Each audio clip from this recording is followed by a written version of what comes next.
Hello friends. आज हमारा जो टॉपिक है वो है Golgi car, Golgi body. Video को देखने से पहले यूट्यूब चैनल रतन तंवर पर आपका हार्दिक स्वागत है। यूट्यूब चैनल रतन तंवर को लाइक कीजिए, शेयर कीजिए, कमेंट कीजिए और सब्सक्राइब कीजिए। और वीडियो को शुरू से लेकर लास्ट तक है वो पूरा देखिए। हम पढ़ रहे थे 11वीं साइंस बायोलॉजी में सेल ऑर्गेनेल्स के बारे में हम पढ़ रहे थे। और इनमें सेल ऑर्गेनेल्स कोशिकांगों में हमारा टॉपिक चल रहा था इकेरी झिल्ली या एकल झिल्ली युक्त जो कोशिकांग है उनके बारे में हम पढ़ रहे थे। उन एकल झिल्ली युक्त कोशिकांग में हमारा जो टॉपिक आता है वो है गोल्जी काय, गोल्जी बॉडी। गोल्जी काय, गोल्जी बॉडी के बारे में हम आज विस्तार पूर्वक वो चर्चा करेंगे। गोल्जी बॉडी या गोल्जी काय क्या होता है, इसके अन्य नाम क्या है, खोज किसने की और इसका फंक्शन क्या होता है, इसकी संरचना कैसी होती है, इन बिंदुओं के बारे में आज विस्तार पूर्वक हम चर्चा करेंगे।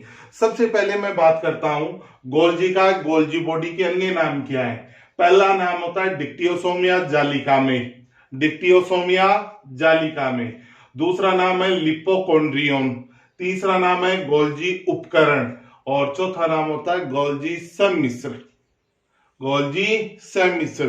ये अन्य नामों से जाना जाता है। अधिकतर बार कंपटीशन एग्जामों में पूछा जाता है कि इन नामों से किस कोशिकांग को जाना जाता है, तो ये ध्यान रखने वाले हैं। डिक्टियोसोम जालिका में, लिपोकॉन्ड्रियम, गोल्जी उपकरण, गोल्जी सम्मिश्र।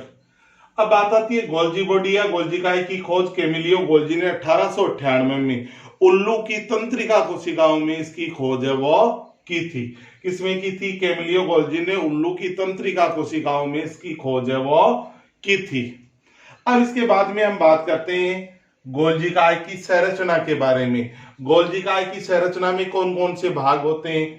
गोल्जी काय की संरचना में पुट्टिकाएं होती हैं जो गोलाकार संरचना अंडाकार होती है। सिस्टनी है वो लंबी संरचनाएं हैं वो पाई जाती हैं। अब देखो इसकी संरचना में क्या है। सबसे पहले मैं बात करता हूं जो गोल्जी का है, गोल्जी बॉडी है वो इकेरी झिल्ली युक्त या एकल झिल्ली युक्त कोशिकांग होता है। ठीक है। दूसरी बात करते हैं जो जो एक दूसरे से सटे हुए सपाट थैली समान संरचना से बनी होती है।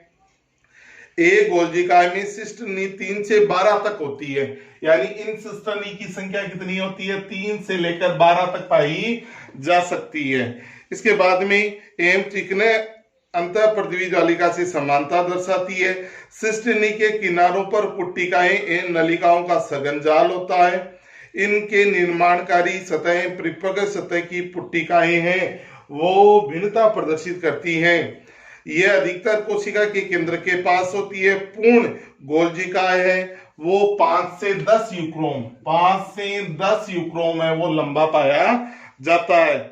इसका आधार है वो परिवर्तनशील होता है, अतः इसे बहुमार्फिक या पोलीमॉर्फिक भी कहा जाता है। गोल्जिकाय के रासायनिक संगठन में प्रोटीन एवं वसा का अनुपात, प्रोटीन एवं वसा का अनुपात 60:40 है वो पाया जाता है। ठीक है। कुछ मात्रा में डीएनए, आरएनए, पॉलीसेकेराइड भी पाए जाते हैं। इसमें थाइमिन, पायरोफॉस्फेटेज एवं ग्लाइकोसिल ट्रांसफेरेज एंजाइम है वो मुख्य रूप से पाए जाते हैं। यानी कहने का मतलब क्या होता है, गोल्जिकाय की जो संरचना है वो पुट्टिकाओं सिस्टनी से मिलकर है वो मुख्यतः बनी होती है। ये दो संरचनाएं हैं वो गोल्जिकाय में मुख्य रूप से पाई जाती हैं। यानी कहने का मतलब है गोल्जी बॉडी है, उनके अन्य नाम डिक्टियोसोम या जालिका में, लिपोकॉन्ड्रियम है, गोल्जी उपकरण है और गोल्जी सम्मिश्र होता है। खोज है वो कैमिलियो गोल्जी ने 1898 में उल्लू की तंत्रिका कोशिकाओं में इसकी खोज है वो की थी।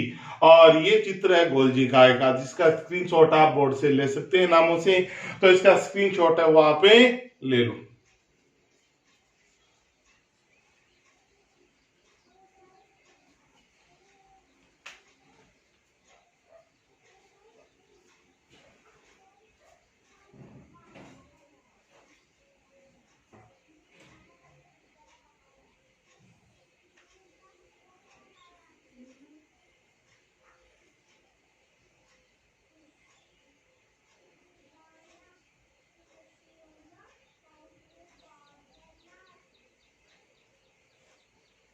ओके, तो अब हम आगे चलते हैं। अब हम बात करेंगे गोल्जी काय के कार्यों के बारे में। कार्य है वो महत्वपूर्ण है इसकी। कार्य में हम पहला पॉइंट लेते हैं सिक्रीशन। मुख्य जो कार्य होता है गोल्जी काय का वो होता है श्रावण। और गोल्जी काय ना मुख्यतः स्रावी कोशिकाओं में अधिक पाया जाता है। कौन सी कोशिकाओं में? स्रावी कोशिकाओं में इसकी संख्या है वो अधिक पाई जाती है। जैसे एग्जाम्पल है अग्नाशय, ठीक है। दूसरा है स्तन ग्रंथियां, स्तन ग्रंथियां। तीसरा जो एग्जाम्पल है वो है थायराइड ग्रंथि, थायराइड ग्रंथि। चौथा जो एग्जाम्पल है वो इसका दिया हुआ है अन्य कोई भी श्लेष्मिक कोशिकाएं, श्लेष्मिक कोशिकाएं, इनमें इसकी संख्या है वो अधिक होती है। अब मैं बात करता हूं अग्नाशय कोशिका की। सबसे पहले आप सभी को पता है अग्नाशय कोशिकाओं में 3 प्रकार की कोशिका होती हैं। जो लेंगरेंस की दीपिकाएं होती है उनमें 3 प्रकार की कोशिका, अल्फा, बीटा और गामा, या इसको डेल्टा भी बोलते हैं, ठीक है। ये 3 कोशिकाएं पाई जाती हैं। अल्फा के द्वारा है ग्लूकेगोनानोन, बीटा के द्वारा इंसुलिन और गामा या डेल्टा के द्वारा होता है सोमेटोस्टेटिन हार्मोन है वो स्राव होता है। स्तन ग्रंथियां, स्तन ग्रंथियां जो होती हैं वो मादा के वक्ष भाग में पाई जाती हैं। कहाँ पाई जाती हैं? वक्ष भाग में एक जोड़ी स्तन ग्रंथियां पाई जाती हैं और उन स्तन ग्रंथियों की सहायता से माता अपने बच्चे को स्तनपान की क्रिया है वो करवाती है। तो स्तन ग्रंथियां हैं और मादा की स्तन ग्रंथियां उसे दुग्ध निष्कासन का ऑक्सीटोसिन हार्मोन है वो प्रेरित करता है। फिर आता है थायराइड ग्रंथि। थायराइड ग्रंथि है वो स्वर यंत्र के पास में श्वास नली के दोनों ओर पाई जाती है और इसके द्वारा है C3C4 हार्मोन, C3 और C4 हार्मोन है वो स्रावित होता है, ठीक है। फिर आता है श्लेष्मिक कोशिकाएं। श्लेष्मिक जो कोशिकाएं वो श्लेष्मा का स्राव करेगी। किसका स्राव करेगी? श्लेष्मा का स्राव करती है, जिससे विभिन्न मार्ग वो नम और चिकने बने रहते हैं। तो गोल्जी काय का मुख्य कार्य सीक्रेशन या किसका है? श्रावण का होता है मुख्य कार्य, ठीक है। दूसरा होता है इसका मुख्य कार्य, दूसरा है लाइसोसोम। लाइसोसोम व परऑक्सीसोम का निर्माण करना।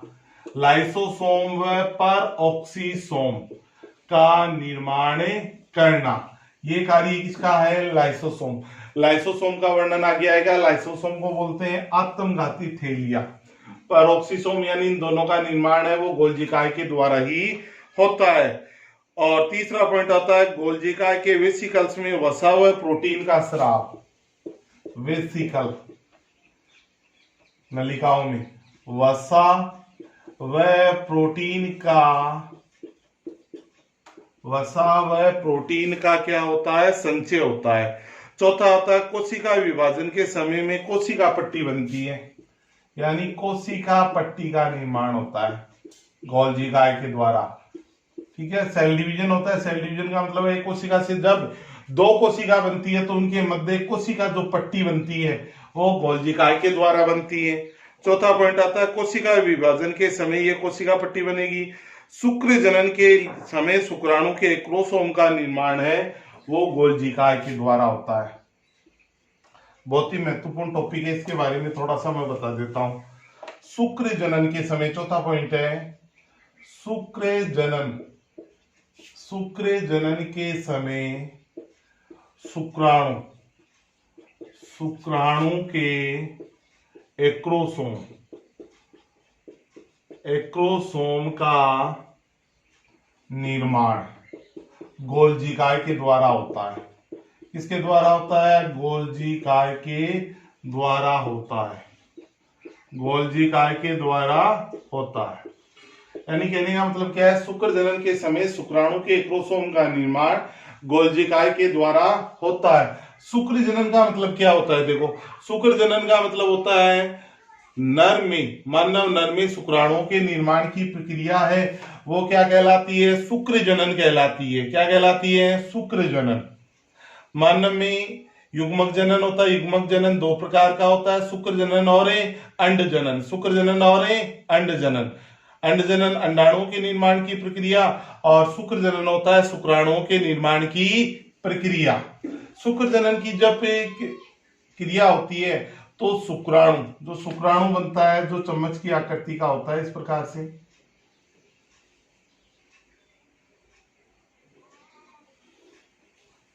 ये शुक्राणु होता है। इसके तीन भाग होते हैं। ये ऊपर वाला होता है इसका शीर्ष भाग, और शीर्ष भाग में ये पाया जाता है एक्रोसोम।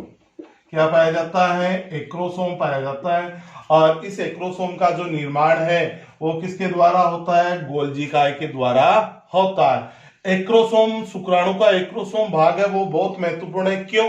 क्योंकि ये अंडाणु को गलाने, अंडाणु की जो बाहरी परत है उसको गलाने का कार्य एक्रोसोम के द्वारा ही किया जाता है। क्योंकि एक्रोसोम के द्वारा एक एंजाइम स्रावित होता है, स्पर्म लाइसिन, एक्रोसिन एंजाइम स्रावित होता है। वो अंडाणु की बाहरी सतह को क्या करता है? गलाने का कार्य करता है। तो एक्रोसोम भाग का निर्माण है वो किसके द्वारा होता है? गोल्जी काय के द्वारा होता है। और हमें पता ही है कि नर में जो शुक्राणुओं के निर्माण की प्रक्रिया वो किशोर अवस्था के समय है वो प्रारंभ होती है, और किशोर अवस्था के बाद में जीवन पर्यंत शुक्राणुओं के निर्माण की प्रक्रिया है वो होती रहती है। ठीक है। अब इसके बाद में इसका अगला जो कार्य है वो ये है, पुट्टिकाओं के द्वारा कोशिकाओं के उत्सर्जी पदार्थों को बाहर निकाला जाता है। यानी पुट्टिकाएं हैं वो उत्सर्जी पदार्थों को क्या करती हैं? बाहर निकालने के कार्य को संपादित करती हैं। ये थे गोल्जी काय के कार्य। आज के वीडियो में इतना ही। Okay, bye.